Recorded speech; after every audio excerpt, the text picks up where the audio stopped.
This is the Decision Point with Anand Nanduri. Anand, we're back for part 2, breaking down every single team's performance in the NFL draft. Off we go. And if we get, we're gonna go to the team that a lot of people were talking about. That the narratives are just going to continue to swirl throughout the summer and into the season. There's a lot of fun here. There's a lot of intrigue. The Los Angeles Chargers. It seems like just yesterday. I mean, it's been 13 days since the draft. Like that's feels like years. It feels like a lot. Like, hey, you guys are still talking about the draft. Like, yeah, what do you mean? Camp hasn't started yet. There's still plenty to break down. Don't worry. We're continuing to grind, continuing to dig in. It feels like forever ago, but remember, the Chargers weren't supposed to take Joe Alt. Remember, they were going to take J.C. Latham. That was all the guys with the mocks. All the guys were telling me, the people in the know, they've got Latham to the Chargers. That's the smart money. And I was telling Cody and Alex Dunlap, I was like, guys, please don't do that. That doesn't make any sense. There's no way that's not smoke. Just take if you're Jim Harbaugh, who would you draft? It's that simple. It's that simple. And it's also who I would draft, right? It's who I would have drafted at 4. If I were the Cardinals, I would have drafted Joe Alt. I think Joe Alt's more valuable than any wide receiver. So that's my position on it. And then I think we can go down the board and say that the Chargers had a pretty good draft. I loved what the Chargers did in terms of value per pick, where, yes, they desperately needed wide receiver, but they also highlighted that this was a really valuable mid-wide receiver class, where wide receivers 7 through 15 were much better than they usually are. And so they did the wise thing, take Joe Alt at 5, and then they came back and they got away with it. Why? Because they got Ladd McConkey in round 2. Ladd McConkeys usually aren't available in round 2 unless you scout them out and they're gems from Eastern Washington like a Cooper Kupp. That guy is not usually available on day 2. Well, when other teams are bailing you out with Xavier Legette, that's how that's possible. Yeah, especially somebody from Georgia. Not a small program. They're pretty good. Yeah, and he was pretty good. He was awesome at the Senior Bowl. I mean, the guy was great at the Combine. It's like he was great throughout the process. So I was expecting him to go first round. I was asking. I was like, why would Adonai Mitchell go ahead of Ladd McConkey? That doesn't make any sense, And then sure enough, McConkey went ahead of him, but both in the second round. And I was like, okay, all right. I didn't see the Legette coming. Okay, not a lot of people did. It's fine. And I also think it's entertaining that Harbaugh did take 2 guys from Michigan. Right, he did end up taking a Michigan linebacker. He had to do it, right? He had to take a 6'2" linebacker who's tough as nails from Michigan. He had to do it. Okay, that's part of. Okay, he's gonna get the Joe Alt pick right, but the price you pay is he's gonna take a Michigan linebacker in the 3rd round. That's part of the juice, man. Kyle Shanahan is going to take some 3rd-round running back that we all fall in love with and totally misuse him for 3 years. It's just part of the tax involved. You've got to accept that that's part of who he is. Part of Jim Harbaugh's whole ethos is going to be he's going to take a linebacker in round 3 that we all fall in love with that may not be the best value in the world at that time, especially when he's coming back from college and gets to take his guy in Colson. But you look down this draft board, and there's a lot to love. Cam Hart, the DB from Notre Dame, in round 5. Kamani Vidal from Troy. Obviously all of us are fantasy football players. And that's a great pick. He was prolific, and he's a better receiver than you might think. I love the Kamani Vidal pick. I love that he went there. Again, this is what you do. This is textbook, what we talk about so often. Get your running back in round 6, and the bonus is he's from a small school. Is he a UTEP running back named Aaron Jones? That's the guy you're trying to find. You want the guy that you would run for 1,500 yards with in NCAA back in the day. You don't. It's easy to find Derrick Henrys. Those aren't hard to find. It's the Kamani Vidals, the Aaron Jones, the undrafted Austin Ecklers of the world. Those are the guys where you really see return on value in terms of running backs, because if you decide to draft a Saquon Barkley or an Ezekiel Elliott in the first round, especially in the top half of the first round, the concern that you have in terms of a value aspect is at that point, you need them to return 6 to 7 years of top tier production, not just for a running back, but for the contract that you give them as a running back to return that value. And it's not there. Whereas in round 6, round 7, you find an Isaiah Pacheco, guy that we like a little bit over here. And suddenly you look at that running back room and you have a guy that has first round capital and Clyde Edwards-Helaire, and you have a guy with 7th round draft capital, and, draft capital is king until it's not, because on the field, Isaiah Pacheco has just been better than CEH has. Brendan Rice looks like the classic mid wide receiver. I mean, runs a 4.5 flat, 30% dominator rating. That's about 50th percentile. Buddy was an early breakout, right? He was number 17 out of 32 in the athleticism score in this class. I mean, just a solid guy, just solid, but never cresting 45 receptions in college. Did get 12 touchdowns, had some special teams productions, significant special teams production, especially at Colorado. He's better than, the deep day 3 pick, right? Mm-hmm. He's probably not going to amount to much in the league. Neither is Cornelius Johnson, but he went out and he got 2 big-bodied guys that can play on the outside, because that's what Jim Harbaugh does. And it's possible, I wouldn't be surprised at all if one of these 2 guys, Cornelius Johnson or Brendan Rice, not big producers, but they had a body type that is becoming more and more rare in the NFL. And he's like, hey, we can scoop these guys up in the 7th round. Why not? Well, they're Quentin Johnson with appropriate draft capital, right? Well, Quentin Johnson had some interesting metrics, right? His yards after the catch per target, per route run, something was the best of all time. We're creating analytics. Yeah, I think appropriate. If we were actually valuing Quentin Johnson appropriately, he would have been an early 3rd round pick. I think he would have fallen into the 3rd round. There's a bunch of guys like Quentin Johnson that go in the 3rd round, and you never know if they're going to fire or not.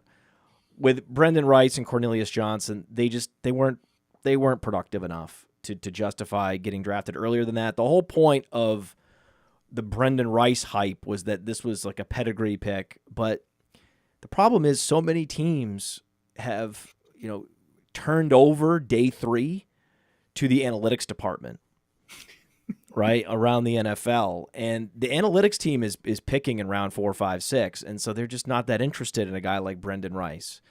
And so it really, someone has to some grown-up that still has those classic sensibilities has to put their finger on the scale and be like, hey, listen, guys, we gotta take Brendan Rice. I mean, it's Jerry Rice.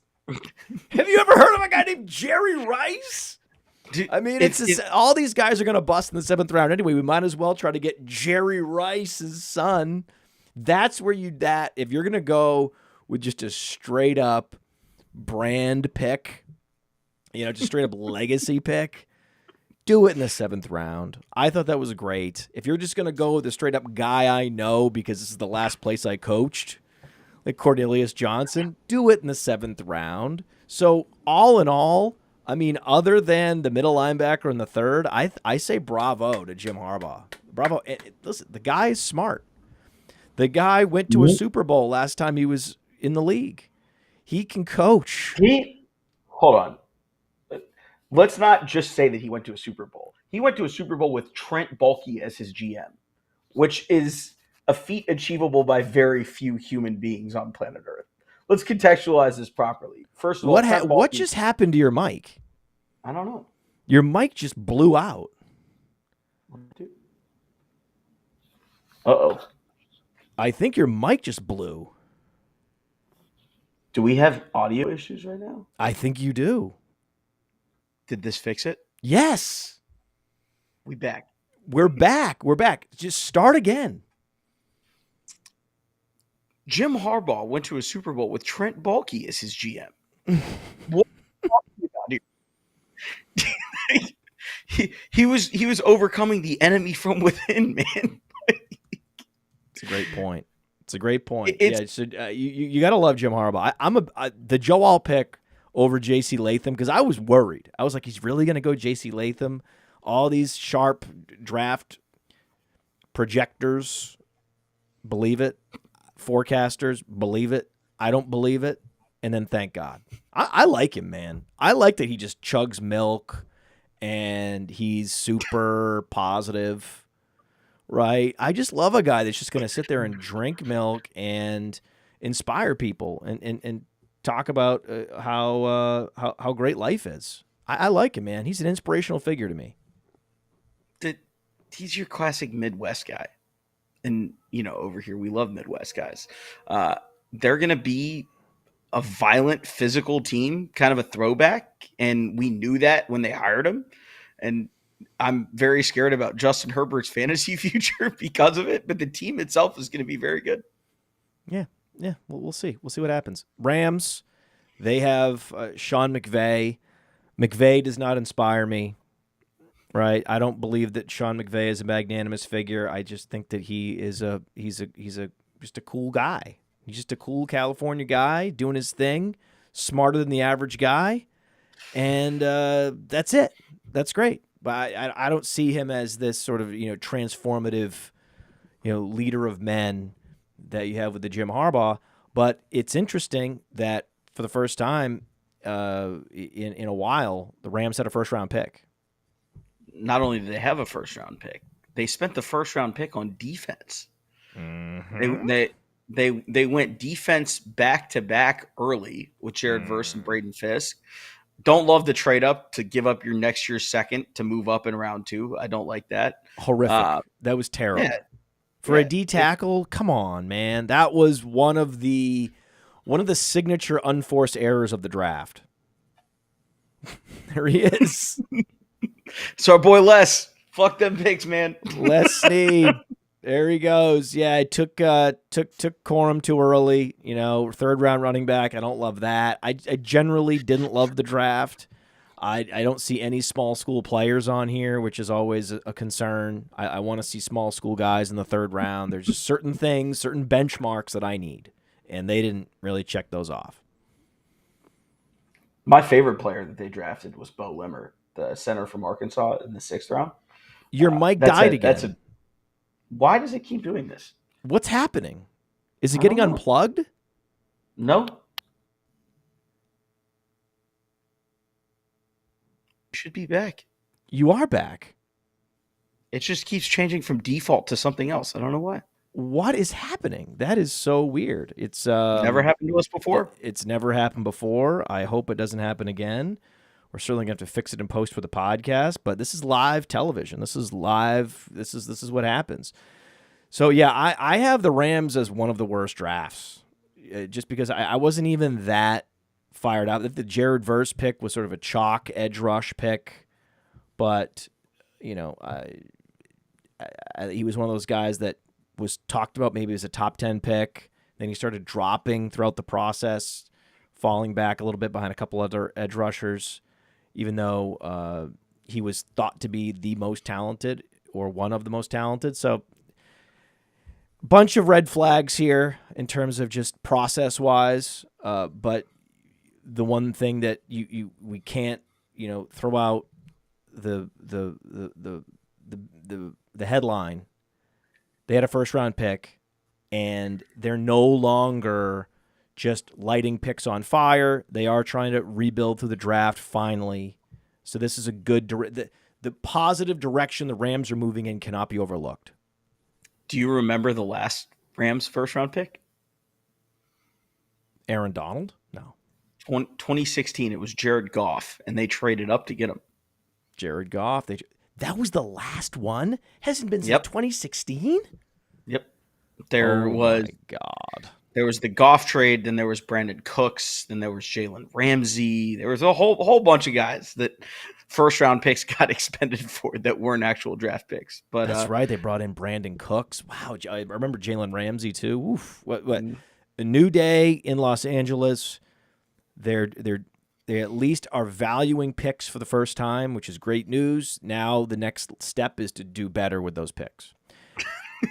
Vegas got absolutely railroaded. They had, Penix and Nick circled, and then they were left without a chair to sit in, and they end up with Brock Bowers. Pretty damn good consolation pick.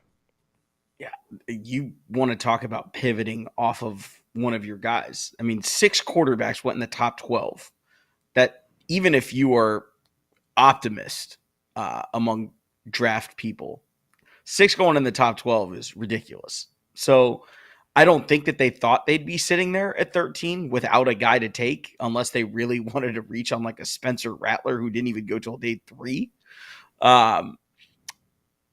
They sat there and they did what competent franchises do, which is we'll take the best player that's available on our board. And Brock Bowers, say what you want about if you think he can, sit on the end of the line and block people like Gronk. Nobody blocks people like Gronk. Stop. Like if that's your expectation for him, you've already missed the boat on what he is. But what he can be is a transformative and dynamic weapon that forces mismatches that other offenses just don't have. And when you look at him as that, and not as a big slot, and not as a tight end or a wide receiver or any of those things, he's just a fucking matchup nightmare. Yeah, Mark Andrews. Isn't Mark Andrews a valuable player? Isn't Mark Andrews great for Lamar Jackson? Yeah. So then that's fine. Yeah. Then don't worry about it. They might get a mobile quarterback next year in the next year's draft. There's going to be at least one that we know of. So that could be a little parallel there. I also love Jackson Powers-Johnson. Of course, I love Jackson Powers-Johnson. I mean, he's a 330-pound center. Is this what? Yeah, what? This is the guy we highlighted a couple episodes ago when we did our pre-draft show. And I was trying to tell you, there's a center from Oregon that we fucking love, man. Jackson Powers-Johnson. And he glass eater, middle, salted the Raiders. It's so Raiders. Very good. They go tight end and center. I kind of love it. I kind of love what they did there. He won the Remington Trophy for best center in college football. Then they go back to line in the 3rd round, sort of an undersized tackle who might move to guard, might be a swing tackle. How do you not like that, right? He's technically sound, Delmar Glaze, but, just doesn't quite have the size to be I like that. I always like that where, hey, we love this guy, except he's not quite big enough. I love taking those guys in the 3rd, 4th, and 5th round. And then they came back and grabbed corner. Do you know anything about DeCamerion Richardson? From Mississippi State, the kid, he can play. I mean, he's 6'2". He can play. Anytime you can get a big corner, a guy that's 6'2" in day 3 that has, second quickest 10-yard split. I mean, so he's got size and quickness. I think that was a great pick. I mean, Tommy Eichenberg, why not? Right? You want to take a linebacker with a square face and a square head and a square jaw and a square nose and square eyes and square ears. You want to take a square frickin' brick of a linebacker? Please do it in round 5. Green light to do that. My guy Dylan Lobby from New Hampshire in round 6. I mean, that is it. You want to go Vidal, Lobby, those are the 2 best picks. 6th round, running back, small school, bang, bang, bang. Lobby was one of the best receivers at the Senior Bowl, and apparently 31 other teams forgot. And they said everyone but the Rams sent someone to the Senior Bowl. They just forgot that those one of the best running backs in the class was there. Fell to the 3rd round, late 3rd round, late 6th round, fell to the 6th round, late 6th round. And so, I mean, just I think that this is the under-discussed team that really did well. Mm-hmm. I think they just took what came to them. Yeah. Why not? Sometimes it's simple. It doesn't have to be hard. Why not? It doesn't have to be hard. Yeah. And they took a safety from Air Force. I love that too. Right? Small school running back, small school safeties. These guys are on the perimeter of whether it be linebacker, whether it be safety, running back, they're not necessarily, premium positions that are going to affect outcomes of games. But they have to be on the field. This is what the day 3 rounds are all about, man. And so you just love that. It's like you can they had a top 10 draft. All you need to do, Anand, is just take the right players at the right positions in the right rounds. That's it, right? We're not even saying you have to like scout these players perfectly. You don't, right? But if you're going to go best center in the country at pick 12 in the second round, I can guarantee you that's a great pick. That's a great pick. That's like the Steve Avila pick last year by the Rams. Same thing. Loved that. Yeah, it was the same thing. It's like, yeah, just dude, that's the guy. That's where you take if you can get an elite player at a position that really matters. Guard really matters, right? That's where you take it. Like the drafts we like, Chargers, Raiders. What are they doing? They're taking McConkey in the second round. That's where I love getting my receivers. They're taking a center. That's where I love getting my centers and guards. Miami, Chop Robinson. See, this is a little bit different than what we talked about with the Rams, where the Rams, I felt like Jared Verse sort of was falling throughout the process. Chop Robinson wasn't falling. Chop Robinson just was a value. He was just straight up value where they got him, right? He's a monster, and then we'll see Abdul Carter get his name called early next year, the next freakazoid edge from Penn State. But I thought that, when you get Robinson at 21 overall, he ran a 4.48, dude. It's consensus top 12 player in the draft. You get him at 21. When you see value like that as a GM, just take it. Who cares if you need him or not? That's right. That's what Howie does. Yeah. That's why we love him. So, what else? Chop Robinson. I mean, I was loving that pick, and then Patrick Paul from Houston. Right, this is what we're talking about. 6'8", 330. There was talk that he might go day 1. So, again, value. Right? They're saying, hey, we. And I think this is some Mike McDaniel. This is young guy, metrics first. We care about speed and athleticism, and it's not just with the receivers. It's with the edge rushers. And we care about size-adjusted athleticism, right? Patrick Paul. We could look up, and Patrick Paul is the best tackle from this draft outside of Joe Alt. Like, no one would be surprised this guy develops. He just happened to be from Houston. Second longest arms of the combine. I don't understand. The dude did 30 reps of 225, so he's super strong. Casual. So I don't understand. There must be some sloppiness with his technique. There must be something that explains how he didn't go first round. I don't know. He's not even my favorite pick they made in this draft. My favorite pick they made in this draft, multiple people's crush. A lot of people thought he might go day 2. Mo Camara, the edge from Colorado State. If you haven't watched him, do me a favor. Anybody listening to this, if you haven't watched him yet, go watch him. Freak. Absolute freak. Yeah, he's just like a couple inches too short. If he were 6'3", he would have gone first round. Yep. And, Colorado This is what I love. This is the guy, man. You want a guy that's just a couple inches too short, but otherwise is a first rounder.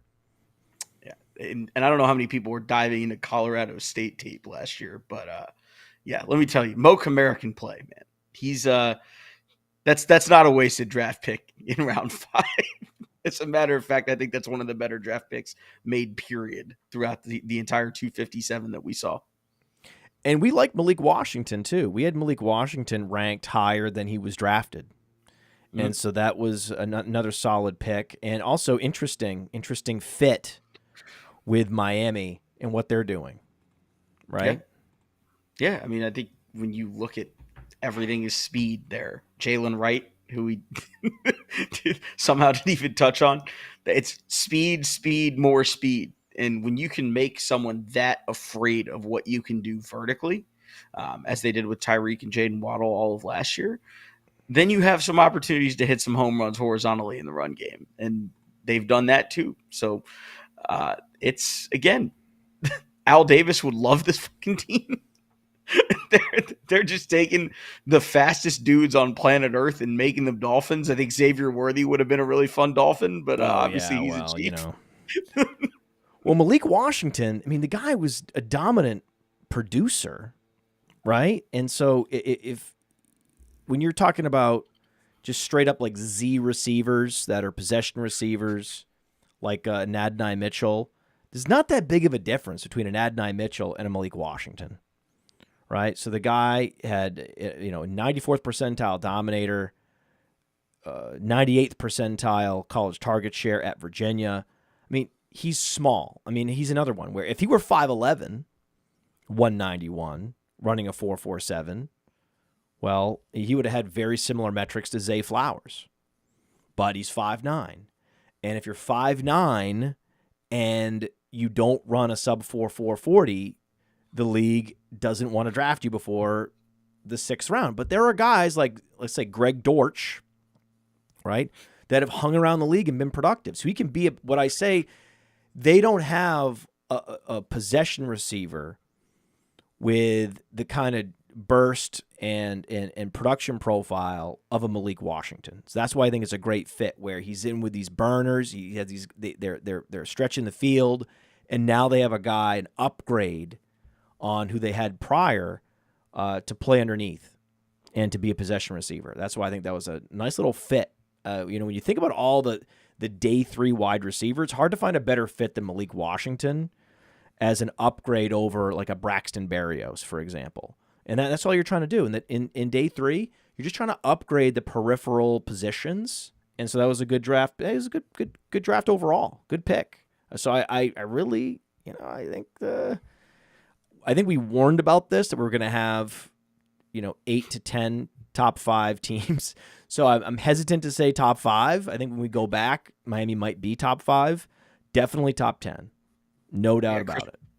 Chris Greer, Mike McDaniel, A+ job there in terms of taking what you could get where you could get it. And then, again, just finding value. Malik Washington lasting till round 7 is crazy. Yeah, okay. I'll just say it. Top 5. Top 5 draft for Miami. Minnesota had one of the more predictable trade-ups we've ever seen to just try to box others out to get J.J. McCarthy. Really wanted him. Though some teams like the Giants were not drafting J.J. McCarthy. Would have drafted Drake Maye, but were out on McCarthy. So there were some teams around the NFL that were in on Maye, most of them in on Maye, not all of them in on McCarthy, which was interesting. And then a player that was thought to be the first edge rusher off the board, top 10 pick, Dallas Turner, falls to them at pick 17. So it's difficult to grade a team that has 2 top 20 picks, right? But then they don't have any picks after that. So I didn't agree. I thought they should not be selecting a player. If you don't have a 2nd or 3rd round pick, trade back, man. Trade the hell back. But they took Dallas Turner, and that's a solid pick, solid draft overall. They took a Texas A&M Commerce defensive tackle in the 7th round. That I liked. They took a kicker in the 6th round. That was weak. It's some wasted picks. Like, you're not going to get anything out of Walter Rouse from Oklahoma, a 6th round tackle. That's not going to happen. Get out of here. There's one that's fun. There's one that's really fun. What's the fun one? The fun one is Kyrie Jackson, the DB from Oregon. Yeah, I don't know a lot about, but I know he's 6'4", dude. He's a throwback to your Brandon Browner-esque corner from the Legion of Boom era. He just beats the shit out of people. If you want a DB that is pressing people into oblivion, Kyrie Jackson is your guy. Loved watching him play at Oregon. Do I know that that's going to translate to the same level when the athletes go up a step? I don't know. But regardless, that's a really fun player to get in round 4. I'm not sold. Yeah, I'm not. We'll see what happens. I don't know. If there's a single measurable I'm gonna really hang my hat on with corners, it's gonna be speed, not size necessarily. But we'll see what happens.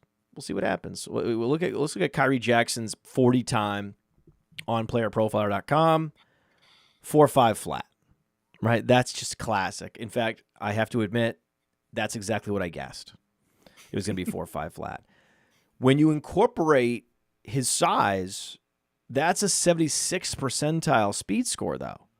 And his size is also factored into our athleticism score. He had an incredible burst score. He was the second best athlete in this class at the cornerback position. So that's what really tilts the scales. This is a classic. This is such a classic early 4th round pick. This is the type of guy that's going to go early 4th round and is a coin flip to either do nothing or to make Pro Bowls. Like, I don't know what it's going to be, but he is an athlete and he does have size. So, I have to say that he is checking the boxes that I talk about.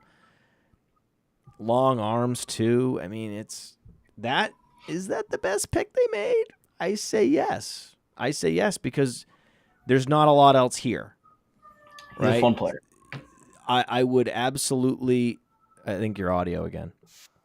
But I think I would have traded back. So the way that they could have had, let's say, a top 50th percentile draft would have been to trade the Dallas Turner pick and to get some later picks and then fill out the roster and make some of the picks that we like to see in round 2, round 3, the types of positions that should be drafted in those rounds. That would have been the way to go. Sticking and picking in the top 20, there wasn't really a stick and pick. I mean, Dallas Turner came from Jacksonville, that pick, and they technically traded up with the Jets to get J.J. McCarthy. So whenever you're doing that, you're typically giving up more than you should. They did.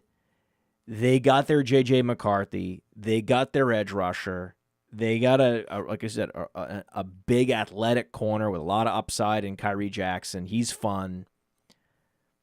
Just not enough picks for me to be like, oh, this is top 10. No way. Yeah, it's a perfectly fine draft. They got exactly what they wanted to out of the draft and some fun pieces at the end, but it's not something where we're sitting there sounding the alarm like, the Lions drafts of old that we got super excited about. So, oh, God. No. I want to talk about the Patriots. So the Patriots are headlining this show. They have completely remade their roster on the fly. Drake Maye in the first round. We predicted this, that they were going to go Drake Maye from the beginning. I was like, what if they get Drake Maye? And I was like, they're not going to get Drake Maye. He's going to go 102. And then, as it turned out, no, Jayden Daniels moved up and solidified the number 2 position throughout the process. And that just left the Patriots. And they apparently had some Godfather offers that came in. Did you hear about this? Some of the Godfather offers the Patriots got for Drake Maye? I did not hear about all of them. I've heard about some of them, but I mean, they were offer future firsts. I mean, to trade up just a handful of picks. It wasn't that far to go, and teams were calling them. I would have traded. To secure additional first-round picks and not trade back into oblivion. Generally speaking, that's the right move. But the problem is you're so invested and you've built your whole draft around a guy. You know you're going to get him. You've already started manufacturing the jerseys. All of your infrastructure is being built around the idea that you're getting Drake Maye. So when the call comes in, you can see this happening, right? It's like take lock, but it's like pick lock. Because it's like, hey, we want to get you off this. We're going to overpay. And you're like, yeah, but there's so much organizational commitment and inertia going in this direction, the Drake Maye direction, you're not going to get us off him. I thought that they did the right thing, truthfully. I love Drake Maye. He was my QB2 in this class.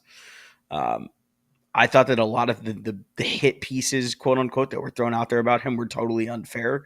And, there was some regression from what he was 2 years ago to what he was last year. But I don't think that was his fault. The team around him totally crumbled, and they asked him to carry him. And, when you ask a quarterback that's 20, 21 years old to carry a team in North Carolina that's just not great, I don't know what end result you expected. And quarterback to the next level is obviously a projection. They're not going to be carbon copies of what they were in college just because you're not going to have the talent surplus that you had if you're a CJ Stroud or a Bryce Young. You're also not going to have, the talent deficit that you have if you're a Drake Maye. I love what they did, and then I loved the round 2 pick, man. That's my guy, Jalen Polk, the wide receiver out of Washington. I loved that they put them together, and I'm sure he had some input there on who they chose, but he was one of my favorite players in this class, and I'm on record saying I would have been perfectly fine taking him in round 1. So specifically, the Giants and the Vikings were offering a 2025 first rounder to move up and get Drake Maye. It's not enough for me, New York. Step your shit up. That was reported by Albert Breer. That was the report, and I would have done it. But because there is whatever the probability is that JJ McCarthy is just better, right? Or Michael Penix is just better than Drake Maye. Sure. I don't, 25% chance. Yeah. Plus you get an extra pick next year. I mean, man, wouldn't you want the Giants pick next year? Wouldn't you want the Giants 2025 pick? I mean, I think that was the only explanation. I was like, man, they should have taken that.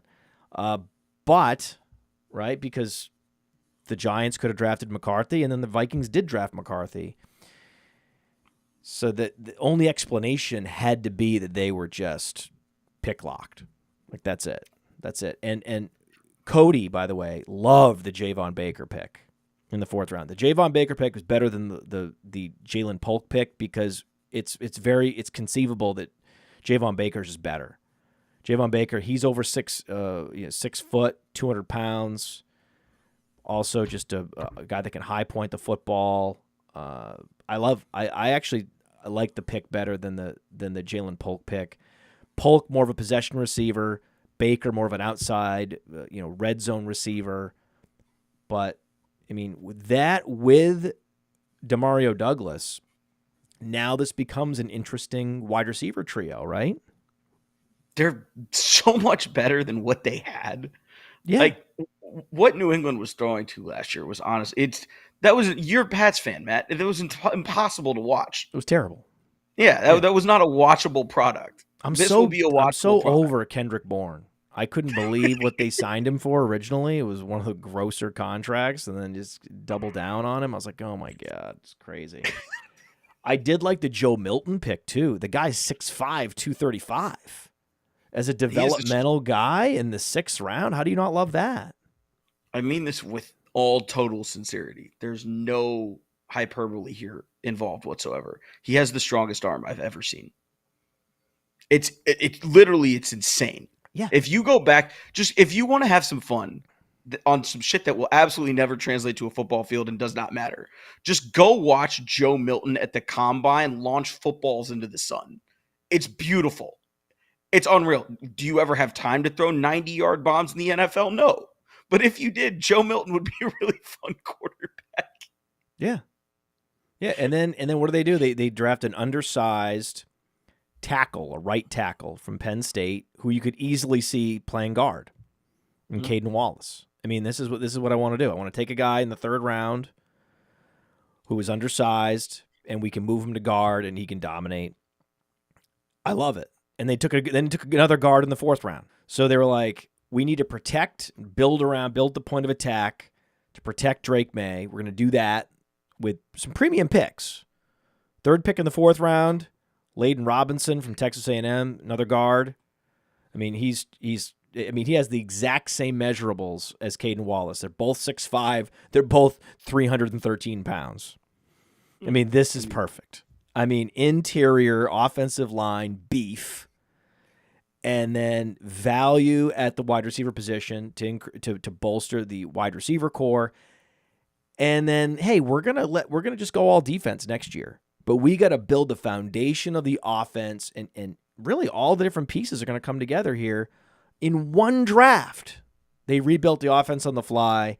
Next year, they go hard at defense, and they could be competitive. This is an interesting way to rebuild a team. Typically, I would say take your time, right? Trade back, take the Giants' first-round pick next year.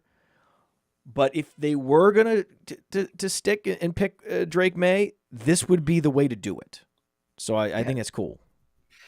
Elliott Wolf and the squad. Also, it's just such a non-Belichick draft. Oh yeah, it was such a. I was like, it was like the air is sweeter, right? I like birds are chirping, the flowers are out. I mean, it was so great. It just felt good.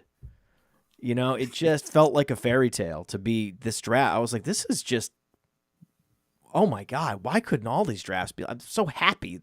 We have a whole new regime, and they focus on the right details, man. That's the thing. Like, even the Rams, like, you don't love the picks, but you like that they had them. Right? It's like, I love that they get it because there's a lot at stake. You're like, oh God, post-Belichick, I hope these guys know what they're doing. And then the draft is over. You look up and you're like, oh, wow, they do. Ooh, look at this. They had, getting Polk where they got him, getting Baker where they got him. Getting Baker where they got him was cool. Baker should have been a third rounder. What about New Orleans? New Orleans also had a first round pick. This would be I don't know. This is great trivia. Let us know in the chat. The last year that both the Saints and the Rams picked in the first round. It could have been the Goff year. We could just go to the Goff year, and if the Goff year the Saints had a first rounder, then that's the year. But it's possible that the Saints didn't have a first rounder in the Goff year, then we have to go back because the Saints and the Rams are notorious for not having first round picks, and they went edge. The Rams went edge. The Saints go offensive line, which again, this is just a good sign. You got Fuaga. You didn't do any trade-up nonsense or punt the pick. Be happy, Saints fans. He's one of the better tackles in this class. He's one of the better tackles in most classes. Yeah. Fuaga at Oregon State was, I tried to lead the R Beeves chant on social media last year, but Oregon State last year was your classic meat and potatoes football team. Damian Martinez, their running back, ran all over the place. They beat the shit out of people on both lines, and he was their culture setter. He was their guy. That was the guy that made Oregon State Oregon State. And one of the things that I think New Orleans really knew going into this is Ryan Ramczyk has a knee issue. What do we do there long term? And a lot of the time, you sit there and you ask the question, can we directly replace one of our all pros with someone in the draft in round one? Most of the time that answer is fuck no. It's a bad process. It doesn't work. When someone like Taliesin Fuaga falls to you at 14, God gave you a gift. Just fucking take it. And thank God the Saints just took it. Because, man, if Ramczyk never plays another down as a Saint, they're okay. Man, that would suck. They're okay. Yeah, that would suck. But that was reminiscent of the Tristan Wirfs fall to pick 14. Yeah. Right? It's just good process, man.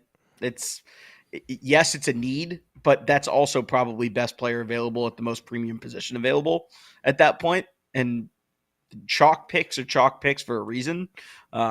You can sit there and argue that you try to be a contrarian, but taking a potential all-pro left tackle there at that pick is always good process. Take the gift. And we're going to talk about Tampa. I want to talk about Tampa's offensive line because Tampa bolstered the offensive line again, which was great. So we'll talk about them in a little bit. But yeah, the Saints, Kool-Aid, McKinstry, everyone had him mocked in the first round. Everybody. So they just stopped the slide. At second round, 9th pick. I mean, I'm not like the biggest Kool-Aid McKistry film watcher. Like I don't know everything about, like, I just know that he is a ball hawk player, right? I know he's a playmaker, and I don't know why he fell. I don't get it, but congrats to the Saints for getting him. Matt, did you just use a lot of words to say that you're not a Kool-Aid man? Yeah, guys. Yeah, I love Kool-Aid. He's great. I mean, Matt Miller's comp for him was Joey Porter, which, that's a good comp, man. That's your comp. That's a good comp. He broke up 20 passes in 2 seasons. So I know that if you can do that in the SEC, you're good at football. So good pick there. And then the Rattler pick for the Saints was perfect too. Joe Milton, probably a better developmental prospect than Spencer Rattler, but I appreciate it. They needed to go quarterback. I mean, Derek Carr is not the answer long term. This is a very slow, grinding rebuild that they're doing with the Saints. But again, they went offensive line. That needs to be the headline, and that needs to be the happy place. They lost Teron Armstead a couple of years ago.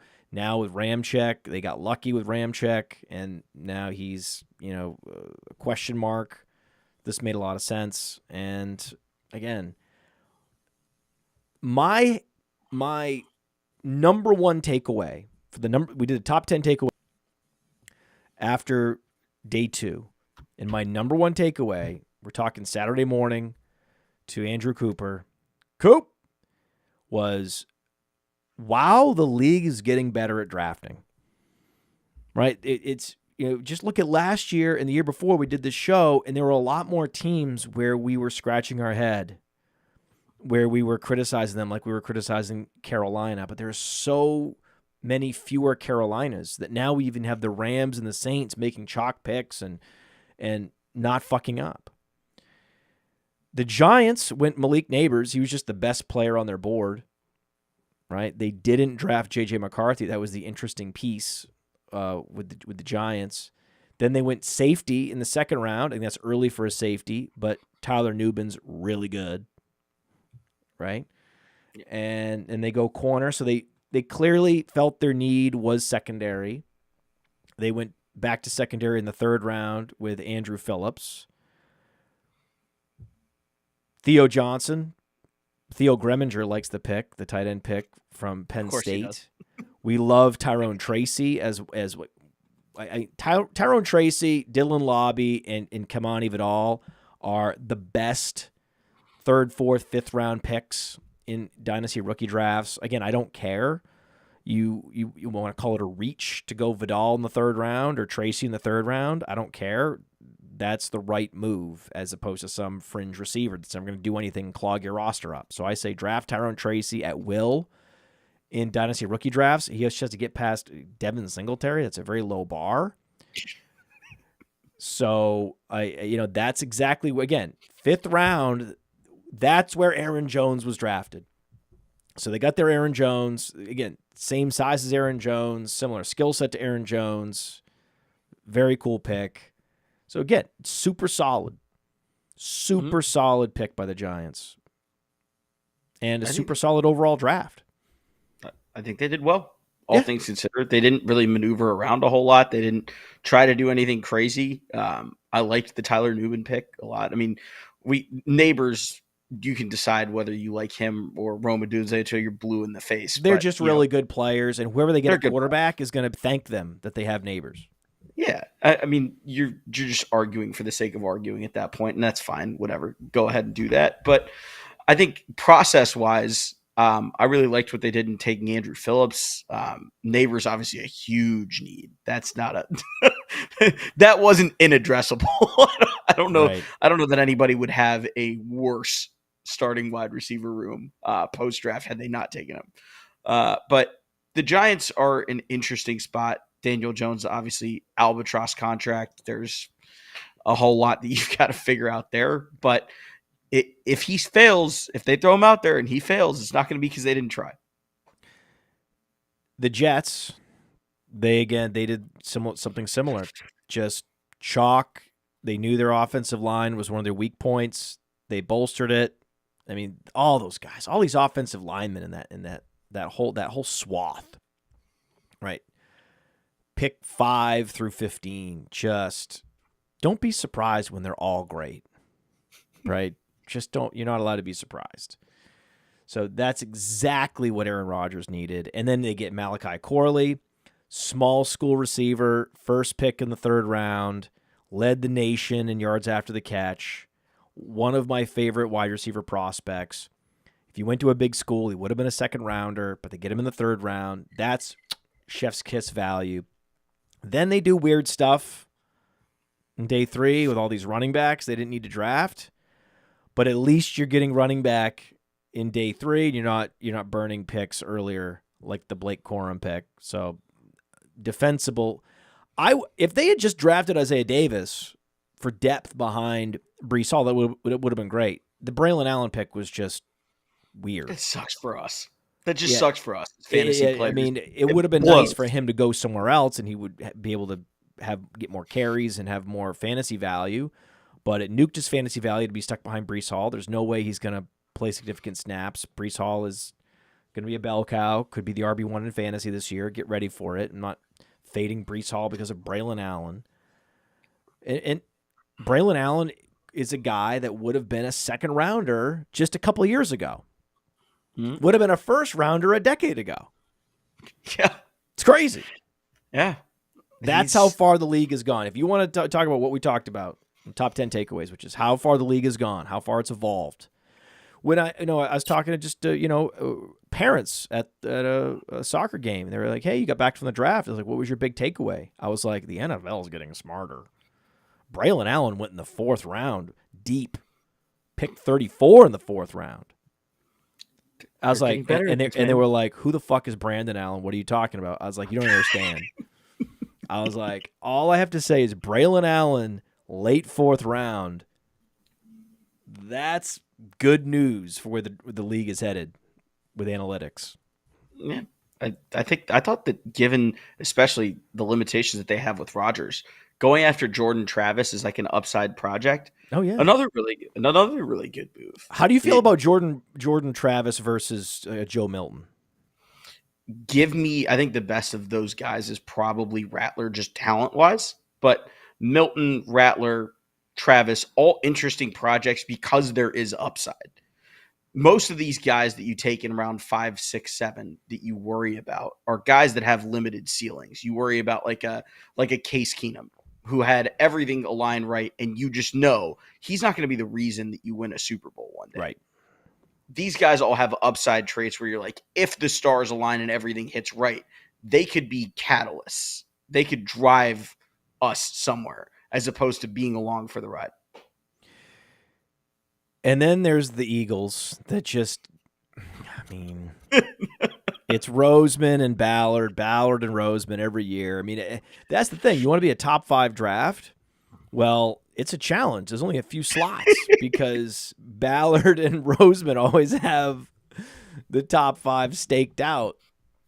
You know, Quinyon Mitchell, the best corner in the draft. They get him at pick 22. Embarrassing value. Incredible. Cooper DeJean should have been a 1st rounder. In fact, he was the name that they were sending up. The 49ers had him written down. Did you know this? I did. They had DeJean written down. They were going to announce him, but the team that was selecting before them, might have been the Ravens. I think so. Had not yet picked. And then so they made a last-minute call and said, tear the pick up. We're sending in a new pick. And it was Ricky Pearsall. And that was a mistake. And it's always a mistake. You all know if you pull the pick back at the last minute and you change your mind, never a good idea. The pick should have been DeJean. And instead, Howie's just scooping value, man. Oh. It's Jalix Hunt, the edge from Houston Christian. Of course. It's Will Shipley, the productive running back from Clemson. Anais Smith, the receiver running back from A&M that was uber productive at times when he was healthy at A&M. The only pick in this draft that I don't love is Jeremiah Trotter Jr. And I get that's kind of a jersey sale, and it's really cool that he gets to go back home to where his dad played. They are not going to even make the 53-man roster. You know who is going to make so the 53-man many picks every year? You know who is going to make the 53-man, Matt? Trevor Keegan, the guard from Michigan that they got at pick 172. Oh, Harbaugh was bitter about that. You know that. You're like, hey, dude. You're like, Harbaugh, you can't get picks past guys like Roseman. This is a very competitive, hyper-competitive sport. And the thing about the trade-ups, and this will get lost in a lot of the analysis, everybody's going to get upset about how the draft picks turn out. The draft is about value. And when Howie trades up for a player, which gets talked about a lot, he trades up and down about as much as anybody. When he trades down, he's getting value based on the board. They usually still take a rather productive player and a good value based on where they end up drafting. When they trade up for a player, it's because someone among the consensus has fallen, whether it's Jordan Davis, whether you look at any of these guys that he's traded up for. Even if they bust, the process for trading up is simply, you guys don't value this as a top 5 player. Why is he available at pick 10? I think we know why the league misvalued Cooper DeJean. I think we know where the inefficiency was that Howie Roseman identified. I think we know. Yeah. I think we know. I think there was some stereotyping involved, and Howie Roseman's like, listen, you guys want to stereotype, we're just going to take the guy based on what he actually is, and that's a ridiculous athlete, and you can shove it. We're gonna make a move. We're gonna go get this guy. Look, man. Super smart. And don't forget that Trevor Keegan pick, that was a compensatory pick. Right? They let a free agent walk. Right? That's you let that's why you want. That's the thing. When you get a was that DeAndre Swift? I can't remember who it was. Was that a DeAndre Swift? It was someone. When you get one of these guys like a DeAndre Swift that's, in the final year or two of his contract, you let him walk. It was a second-round pick. You let him walk. You get him for nothing. You get a second-round pick for nothing. Let him walk. Then you pick up the compensatory pick. Yeah. Right? I mean, it's too easy. It's too easy. And then you turn it into Trevor Keegan, who's going to help their team more than DeAndre Swift ever would. Yeah. And the funniest part about it too is, we know why Cooper fell a little bit. Shout out Jason Sehorn.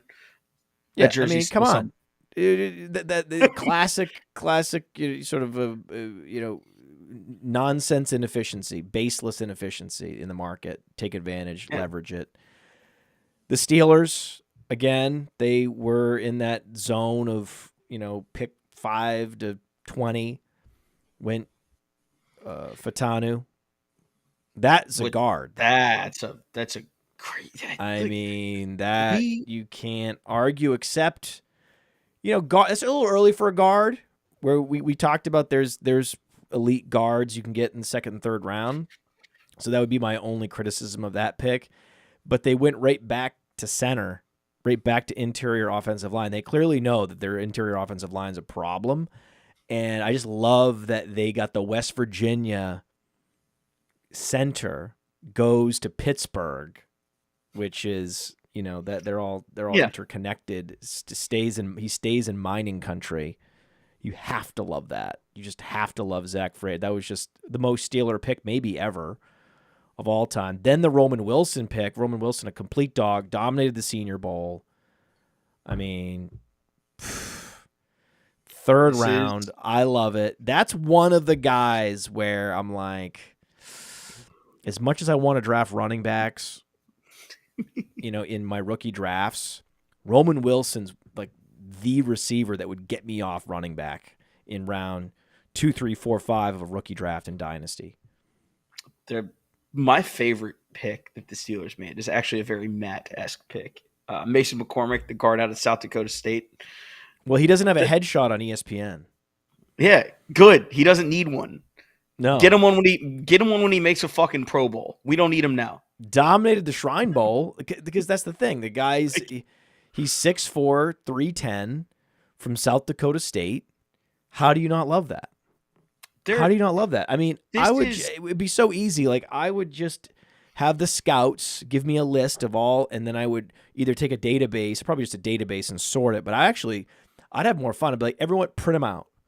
Print out all 500 guys you have on your big board, and I'm just going to go down with their position in their school and just their height and weight. Don't have to know anything else, and I'll just circle, okay, guys we should be drafting. And Mason McCormick would have been circled. Yeah, the Pittsburgh. You know how I know Roman Wilson is probably going to be good? He's a Pittsburgh Steeler. Who drafts wide receivers better than Pittsburgh does, especially in the middle rounds? Oh man, It's especially guys that you had, sub 4.40s with incredible tape, and played at a national championship team. I mean, this is Roman Wilson. I don't get it. Like, I don't get if he's comparable to someone like a Santana Moss. I don't understand. Like, and I was talking to the guys that went to the Senior Bowl, Matty Kiwoom. How is Roman Wilson go late third round? It's very weird. People are dumb. So really, he is going to outproduce Xavier Legette. All right, and anyone in the chat that wants to challenge me on this, wants to make some kind of bet, go ahead. I'm telling you right now, he will outproduce Xavier Legette in the league. I don't know by what order of magnitude, right? I don't know if he'll triple him, quadruple him, quintuple him, but he 10x him. I don't know, but he will have some order of magnitude more fantasy points than Xavier Legette. Probably also more than Ricky Pearsall and a bunch of other guys that were drafted before him. Joke. That's what Pittsburgh does, man. All they do is stack receiver value, and obviously interior O-line was a big problem. We addressed that multiple times last year, the year before, and they decided, fuck it. We're just going to throw picks at it until it's no longer a problem. And they did really well with the picks that they threw at it. Zach Frazier from West Virginia, some had above even Jackson Powers Johnson, the center from Oregon, is the best center in this draft. And you look at what Troy Fautanu is going to be, especially if you move him to guard. That's one of the better guards in the league probably early on. You're talking about a dramatic shift in what, Justin Fields, Wilson are going to get to throw behind, because Omar Khan did that shit.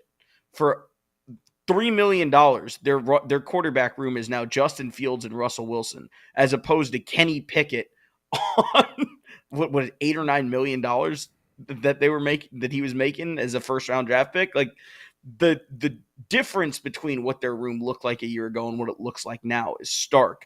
Plus, what's in front of them looks drastically different, too. They're a really fun offense to look at. And I can't remember the last time we said that about Pittsburgh, period. The most meat and potatoes draft I've ever seen was Seattle. They didn't draft a skill position player, because you can't tell me that, like, A.J. Barner is a skill position. He's a blocking tight end. He's fine. Like, he can catch a check down pass. Okay. He's going to score a couple touchdowns. But this was just D tackle, guard, linebacker, D tackle, guard, linebacker. I don't hate it. They're trying to beat the shit out of people. And I don't hate it at all. Even Byron Murphy. Like, I don't believe you should be drafting a guy who is a run defender primarily in the first round. That is a mistake. But if you're going to draft one, make it Byron Murphy. Yeah. If you're going to draft an interior D lineman in round one, especially the middle of round one, that's Byron Murphy's a special player. Yeah, because he can disrupt also, like, the quarterback. So to me, that's where the exceptions can be made. If this guy can get pressure up the middle, and he absolutely can, he's super quick but also super strong, then you can get me on board. And then you're going with small school guards, UTEP linebacker, right? You're gonna go linebacker. You love this draft. Yeah. UTEP linebacker, day 3. That's what you should be doing. Just a lot of smart meat and potatoes picks. Anytime I see multiple guards, that makes me happy. It's the pick that makes you happy. Tyrese Knight, the linebacker from UTEP, is one. But the pick that really gets Matt excited is round 6, pick 3, number 179, a Samoan guard from Utah. Yes. That's what makes Matt happy about this. I love it. I love it. I also love there was a guy from Findlay, which I don't even know what that is. It's a college in Ohio. It's okay. Yes, it's a college in Ohio. Football country, developmental lineman. Not even 300 pounds, but they found him. All right. So this is what Seattle does. They find they find these guys, and I think that's really cool that they found. And so this is not a pit. This is not a draft where, hey, this was a top 5 draft. No, right? They didn't have a second rounder, which is part of the problem, but they didn't even try to address the quarterback position, which I appreciated. You have Geno Smith. He's been good enough. And wait until you're in a position, if things fall apart this year and the team implodes and you have a top 10 pick, then you can address the position later. But just go try to improve in all the areas that you're weak and take guys in these later rounds that actually have some upside that might be under the radar. So I appreciate Seattle doing that. Again, there's probably 25 teams that finish in the top half of the draft in terms of pick quality, which is not possible, but that's how this was just the best draft. So few teams. All the teams we've talked about, with the exception of maybe the Rams, had good drafts. This is so rare. This is mind-blowing. Ricky Pearsall, and so with that, we have to talk about the 49ers. Okay, so eventually the music had to stop with all the great drafts, right? I mean, this draft, come on, man. The worst part about this is there are so many picks in this draft that I actually really like, but because of what happened in round 1, and look, I'm a Ricky Pearsall guy. If they had just gone Dijon, that would have been fine. I like Ricky Pearsall. That's what makes this so hard, but he's so clearly a day 2 guy, and they reached on him. I like Renardo Green, who they got at the end of round 2, the DB out of Florida State. Dominic Pooney, the guard out of Kansas. Malik Mustafa was my favorite safety to watch this year out of Wake Forest. Dynamite in the run game. Guerendo, Jacob Cohen. Like, the rest of this draft is at worst. A little early for Guerendo, too. Yeah. 4th round. That was too early for Guerendo. The rest of this draft 4th round for Cowing, for a 168-pound receiver in the 4th round? No, man. No. They reached on a bunch of these guys, and they blew their first-round pick. There just aren't that many teams that had weak drafts this year. That's why they're clearly bottom 10, if not bottom 5. They just did not do what Philly does. They didn't take value. They reached on a couple guys, and they decided that our scouting department is smarter than everyone else's. And, if they're right, then they're right. But if they're wrong, this looks really bad long term. I mean, it's just... It sucks because I like so many of these players too. Yeah, in a vacuum, some of these players are good. But I want to talk about Tampa. Tampa had a good draft. Tampa going Graham Barton. Cody had really talked me into Graham Barton. He's like, Graham Barton could be a top 15 pick. People are loving Graham Barton. You don't even know. Yeah. And I'm like, center in the top 15? I mean, I'm all about it. Please make it happen. It's such an important position. Oh, my God. The Buccaneers, look at this offensive line now. It's Cody Mauch, who we talked about last year, is just a complete and total human Viking. And I don't think he's ever showered, and nor should he ever. It was amazing. He is the personification of what you want in interior offensive line. Now you have Graham Barton, and they already have Tristan Wirfs. And then they go and they sign depth guys like Ben Bredeson from the Giants. These are just solid moves to solidify the offensive line. I love it. And this is great for Rachaad White. Rachaad White has been doomed. Look at the run blocking grades on Rachaad White runs last year, near the bottom of the league. So healthy and improved offensive line. This is the case for Rachaad White this year in fantasy football, for sure.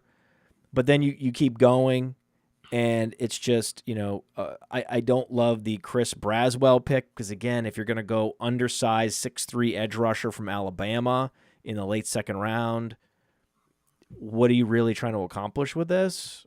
You're not Georgia safety. So I don't love these picks just because there's typically better value with smaller schools and guys that are a little bit further off the radar in round 2 and 3. I didn't like the Bucky Irving pick. That was way too early to draft a guy that's just worse than Rachaad White in every way. So it was like they saved it with this Graham Barton pick, right? Because it was the perfect pick, exactly what they needed. And it was great value in the first round. And those first round picks are so valuable that we talked about that, like with Ricky Pearsall. That was a bad pick, and that doomed the 49ers draft. Whereas the Barton pick saved the Buccaneers draft. I think Barton is a dream fit. Again, teams rarely have need arise right as best player available fits that need and get the chance to actually push that button in round 1. This was another classic case where Graham Barton was probably best player available at that point. And oh yeah, it was either him or Johnny Newton, depending on where you're going. I still can't believe he fell as far as he did. But when you kind of look at what they project to be, we kind of thought that Baker would be a fun and interesting bridge year guy. He proved to be more than that last year. Honestly saw some things out of him that we hadn't seen from him, period, before. He looked like a really good quarterback and a guy that, you can kind of build around like the Seahawks had Geno Smith. And at some point, Tampa was going to have to rebuild the interior of that O-line, and back-to-back drafts, man, just invest. And here we are looking at him again like, that O-line looks a lot better than it did. Tennessee, they get J.C. Latham. They're happy with that. J.C. Latham's a monster. He's 240 pounds. He's a total monster. Great pick. Again, I can't see any of these guys busting. I think maybe Latham has some bust potential compared to the other guys. Maybe he's the Mekhi Becton of this class. We'll see. I don't think so, though. I loved all these offensive line picks, as I typically do.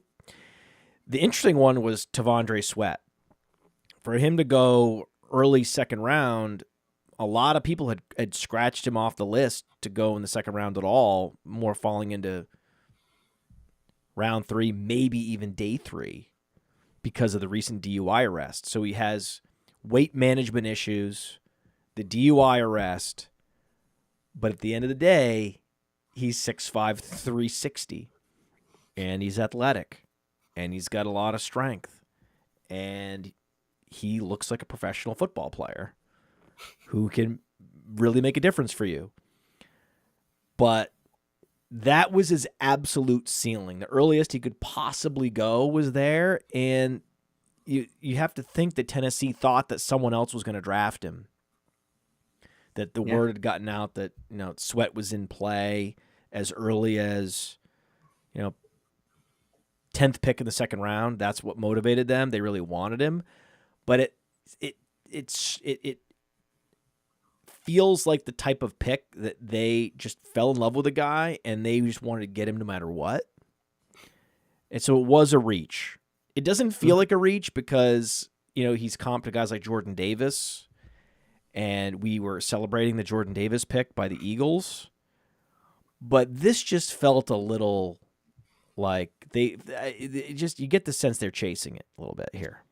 Yeah. The Titans, you look at their draft and there's some players that you like, but it's the value. Oh, dude, your mic held up for so long. Anand, your mic really... Again? Yeah, your mic held up for quite a long time. I was really happy with how long it held up. If I'm looking at my notes, it held up for almost 45 minutes, which is pretty good, man. Pretty good until we have to reset it. So, well, hopefully it's back to normal again. But It is. I did the old school filibuster, as they say in the business, the host filibuster to help the guest fix his audio. the Titans specifically did some weird things in this draft, and uh, whether it's Latham at 7, where I know that the Chargers were looking at him. I know Smoke. that was a lot of it was a really prominent pick at the time, right? Most people on their final mock drafts had the Chargers taking J.C. Latham, even over Joe Alt, which we thought was insane, but apparently the rest of the world did not. So I mean, he still goes in the top 7. Yeah, I know. It's just that, man. I mean, they could have. I mean, in hindsight, right? They could have moved down as far as Fuaga, and probably got a similar talent, or Fashanu Yeah. at least at 11. So there was room to move down if someone wanted to move up, especially to get McCarthy. So I think it was a real that was they really blew it. I mean, if certainly Minnesota really wanted JJ McCarthy and they were willing to deal. We already we talked about it. They were willing to trade up to get Drake Maye and give up their first rounder next year. If you're Tennessee, you have to dangle that pick in front of Minnesota and make them bite. You have to be a good fisherman and get them to bite on your bait.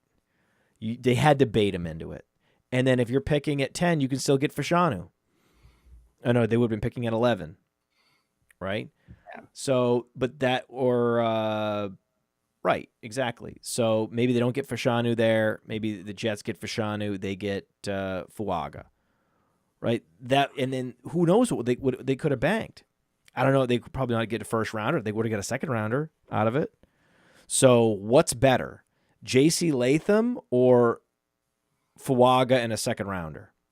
Fuaga and a first rounder, potentially, depending on who they were. I mean, it depends. It depends on who Yeah. they traded with, right? It depends on what could have. I don't know. The bottom line is, I think they got the bare minimum for the draft capital at 7, and then they reached in the early second round. So I think this was a bottom 10 draft. Yeah, it's not an abject total disaster because we didn't have a ton of those this year, but subpar given what you had to work with here. Absolutely. Or at least that's what we think. And no skill position players that excite us, right? Special teamer in Jaquan Jackson in the 6th round.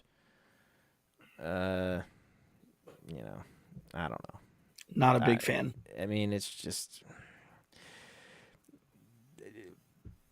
give me a small school lineman at some point. Give me some skill position player that I can get excited about. They didn't do any of that. Then they're reaching, and then they're not taking advantage of teams that want to move up.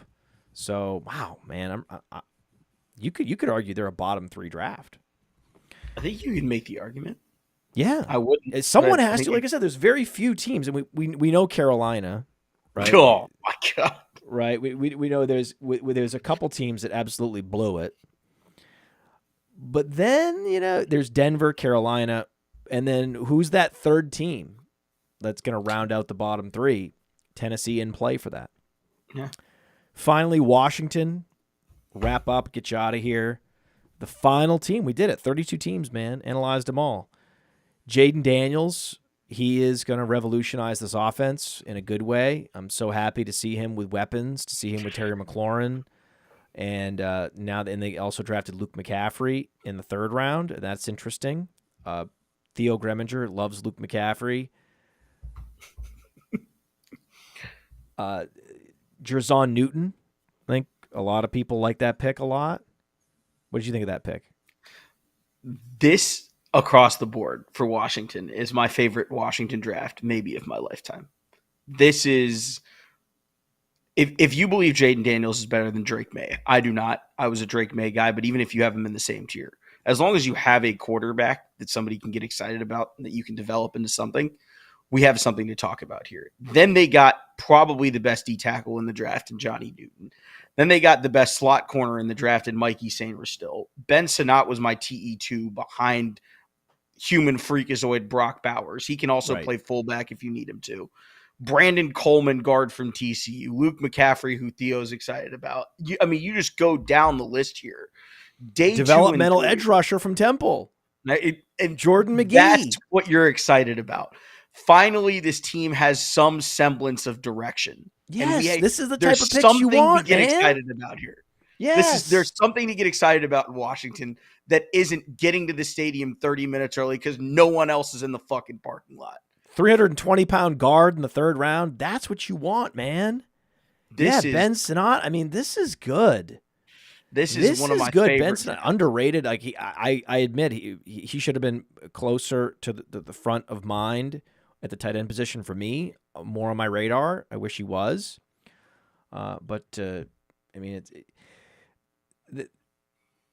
Mike Sainristil. He's only 182 pounds. He is, and I know what the measure will say, Matt. I know what the measure will say, and I know what you're looking at him as, but I'm telling you, watching him, he's a Michigan boy. I've watched him a long time. He's a 3-star prospect, was not highly recruited, and was not this, 5-star kid that came in and played at Alabama right away. He worked every rung up that ladder, and the guy that he reminds me of, the guy that who I can't get out of my head as his comp, is Mike Hilton, the DB that used to be in Pittsburgh that's now in Cincinnati. Yeah. And I really thought Cincinnati was going to take him. But they are junkyard dogs in the run game and as tough a nickel corner as you will find. Another team that was notoriously incompetent. Just one of the stone worst front office. Just lighting picks on fire, making horrible draft picks, uninformed selections. And then here they're just going chalk, best player available. They're weighing, the upside of a small school guy versus an established guy. They're balancing it out. They know they need to bolster the interior offensive line. Yet they're dabbling where they can on like a name brand. We had a Brendan Rice and Luke McCaffrey. So we had all these like sons of professional receivers in the draft, and Luke McCaffrey actually got the day 2 capital. Pretty cool. When you talk about long-term rebuilds and what they look like, it usually starts with one really solid draft class. That's the flag that you plant that gets you excited about a team. We talked about Detroit years ago. Sure, they're not there yet, but we planted the flag that this draft class will propel them towards the rebuild that they're trying to make. And I think Washington's in the same spot. Adam Peters, general manager in Washington for the first time. A+ draft, if you could possibly give that out at this point. I loved everything they did day 1, day 2, and then day 3 they looked at the right upside, and I think that a lot of these picks are going to hit. Yeah, they're picking up guards and tackles in free agency. They're drafting guards. They're investing in the right positions. They're making some savvy veteran signings, like Zach Ertz actually played pretty well when last year in spurts, so he has a little bit left. They're going value. Austin Eckler was cheap, right? They're taking him off the scrap heap, not overspending on running back. I mean, this is all smart stuff. What's interesting is Jahan Dotson, right? Luke McCaffrey does not profile as a guy that's going to come in and step in and be a starter in 2 receiver sets right away. Everything is teeing up for Jahan Dotson to kind of show us that last year was an anomaly, that really what we saw as a rookie, what we saw at Penn State, that's the real Jahan Dotson.